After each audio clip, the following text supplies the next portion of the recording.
시청자 여러분 안녕하십니까? VOA 모닝뉴스입니다. 스웨덴에서 열린 미북 실무 협상이 결렬된 데 대해 미국의 야당인 민주당에서는 트럼프 행정부의 대북 외교에 대한 비판이 이어졌습니다. 북한과 대화의 끈을 계속 유지해야 한다는 목소리와 함께 중국이 대북 제재를 이행하도록 해야 한다는 지적도 제기됐습니다. 민주당 하원 의원들의 반응을 박형주 기자가 전해드립니다. 의회 내 코리아 코커스 공동의장인 아미베라 민주당 하원 의원은 7일 VOA와의 인터뷰에서 스웨덴 실무협상 결렬에도 불구하고 미국은 북한과 대화의 문을 계속 열어놓는 데 주력해야 한다고 말했습니다. 또 시간이 많지 않다면서도 진전 없이 정상회담을 다시 추진하는 것을 경계했습니다.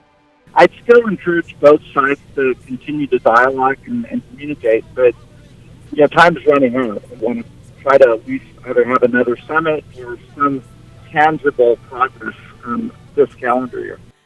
현재 미국이 서로 다른 입장을 내놓는 상황에 대해선 그동안 양측이 생산적인 대화를 하지 않은 결과라며 한국 등과 협력해 협상을 정상 궤도로 돌려놓는 게 필요하다고 말했습니다. 북한에 대해선 계속된 미사일 발사가 협상에 도움이 되지 않는다며 실질적인 비핵화 조치를 취할 것을 촉구했습니다. I would look at North Korea and say we need to see some progress and tangible steps towards denuclearization. Again, I'm not under any misconception that the first step is that they'll get rid of nuclear capabilities. 특히 첫 단계로 북핵 역량을 일정 부분 폐기하는 조치를 거론하며 미국은 대가로 제재 완화와 같은 상응 조치를 제공할 수 있다고 말했습니다. 한편 같은 당의 루벤 갈레고 하원 의원은 자신의 트위터를 통해 협상 결렬은 트럼프 행정부의 무능함 때문이라고 비판했습니다. 또 북한은 핵무기 보유뿐 아니라 그 규모와 반경을 키우고 있다고 지적하고 재무부의 대북 제재를 피하는 중국이 제재를 이행하도록 지시할 것을 촉구했습니다. 테드 리우 하원 의원도 자신의 트위터에 미북 실무 협상 결렬을 언급하며 트럼프 대통령이 협상을 매우 못한다는 또 다른 증거라고 지적했습니다. VOA 뉴스 박형주입니다. 유럽연합 EU는 스웨덴 미북 실무협상 결렬과 관련해 한반도의 지속가능한 평화와 비핵화는 평화적인 방법으로만 가능하다며 양측이 대화를 지속할 것을 촉구했습니다. EU 대변인은 8일 지난주 미북 비핵화 실무협상 결렬에 대한 VOA의 논평 요청에 목표 달성을 위한 외교적 과정에는 시간과 지속적인 노력이 필요하다며 이같이 말했습니다. 이어 미북 실무협상 재개는 매우 중요하며 미국과 북한이 의견 차이를 조속히 해결하고 대화에 계속 집중하면서 이른 시일 내에 다시 만나기를 희망한다고 강조했습니다. 또 북한 핵과 대량 살상 무기, 모든 사정거리의 탄도미사일 프로그램에 대한 완전하고 검증 가능하며 불가역적인 폐기가 국제사회가 공유하는 궁극적인 목표임을 확인하며 EU는 외교적 과정을 촉진하고 지원할 준비가 돼 있다고 덧붙였습니다. 북한이 지난해 5월 폭파 시연을 한 함경북도 길쭉은 풍계리 핵실험장은 일부 보완 작업을 거치면 재사용할 수 있다고 한국 군 당국이 평가했습니다. 한국의 박한기 합참의장은 8일 국회 국정감사 질의답변을 통해 풍계리 핵실험장을 재사용할 수 있는 것으로 보느냐는 의원들의 질문에 보완 작업을 하면 살릴 수 있는 갱도가 있을 것으로 추정한다고 밝혔습니다. 박 의장은 이어 북한이 핵물질을 생산하고 핵무기 생산 활동을 하고 있느냐는 의원들의 질문에 핵 연구 활동을 하고 있고 미사일 연구 활동도 지속하고 있다고 답했습니다. 올해 기상 조건이 나빠 북한의 수확량이 평년에 못 미칠 것이라고 국제기구가 전망했습니다. 가뭄과 폭우가 번갈아 농작물에 손상을 입혔다고 지적했습니다. 조은정 기자가 전해드립니다.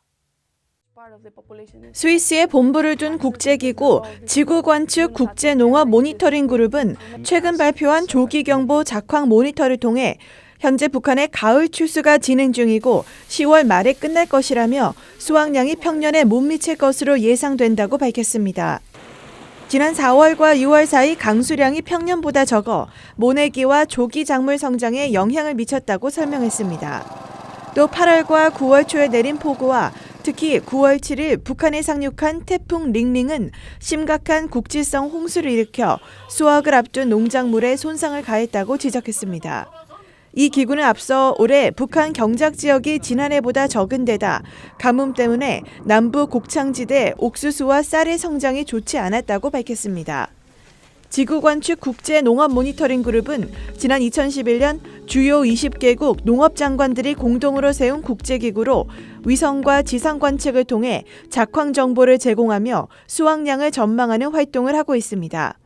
앞서 유엔 식량농업기구 FAO도 올해 북한 곡물 수확량이 평년보다 감소할 것으로 예상했습니다. FAO는 지난 9월에 발표한 작황 전망과 식량 상황 3분기 보고서에서 북한의 올가을 수확량이 지난 5년 평균에 못 미칠 것으로 내다봤습니다. 특히 작물 생육의 결정적인 시기인 올해 4월 중순에서 7월 중순까지 강수량과 관계수가 부족해 쌀과 옥수수 재배에 악영향을 끼쳤다고 분석했습니다. 미국 농무부도 올해 북한의 쌀 생산량이 136만 톤에 불과해 1994년 이후 최저 수준을 기록할 것으로 전망했습니다. 또 여름에는 홍수와 태풍, 봄과 가을에는 건조한 기후 탓에 농작물이 잘 자랄 수 있는 환경이 아니었다고 분석했습니다. VOA 뉴스 조은정입니다. 일본 정부는 동해 대화태 어장에서 지난 7일 북한 어선이 일본 수산청 어업 단속선과 충돌한 사건과 관련해 북한 측에 항의했다고 밝혔습니다. 니시무라 아키히로 관방부 부장관은 8일 기자회견에서 중국 베이징 대사관을 통해 북한 측에 항의했다면서 충돌 후 침몰 어선에서 탈출한 북한 선원들의 신병을 주변에 있던 북한 측 다른 선박에 인계한 것은 이번 선박의 불법 조업 사실을 확인할 수 없었고 북한 어선이 항해 중인 상태였기 때문에 강제력을 행사할 사안이 아니었다고 설명했습니다.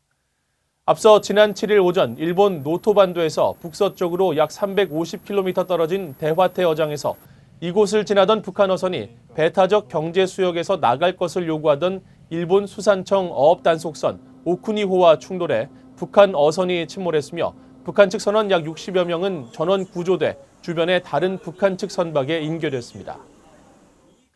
지난해 북한이 송환한 55개 상자에 있던 유골의 유전자 감식이 모두 완료돼 40명의 신원이 확인됐다고 미 국방부가 밝혔습니다. 또 이와는 별도로 2019 회계연도에 한국전쟁 미군 전사자 유해 73명의 신원을 확인해 역대 최다를 기록했습니다. 오택성 기자가 보도합니다. 미 국방부 전쟁포로 실종자 확인국 DPAA는 지난해 북한이 송환한 한국전 미군 전사자 유해 55상자 안에 있던 유골의 유전자 샘플 502개에 대한 감식이 모두 완료됐다고 밝혔습니다. 지난 7월 말 마지막 유전자 샘플 결과를 미 국방부 산하 유전자 감식 연구소로부터 넘겨받아 완전한 DNA 결과를 확보하게 되면서 유해 신원 확인 절차에 속도가 붙게 됐다고 설명했습니다. 이에 따라 지난해 북한에서 송환된 55개 유해 상자에서 지금까지 모두 49의 신원을 확인했다고 밝혔습니다. 전쟁포로 실종자 확인국은 이와 별도로 지난 2018년 11월부터 하와이에 있는 미 태평양 국립현충원 펀치볼에 무명으로 묻힌 수많은 한국전 장병들 가운데 33명을 확인했다고 설명했습니다.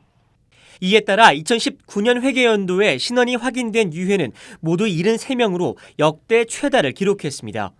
미국은 한국전 참전 미군 전사자 유해 발굴과 송환을 위해 노력하고 있다고 강조하고 있습니다. And the Trump administration is committed to making sure that every last American soldier buried on Korean soil comes home and comes home soon.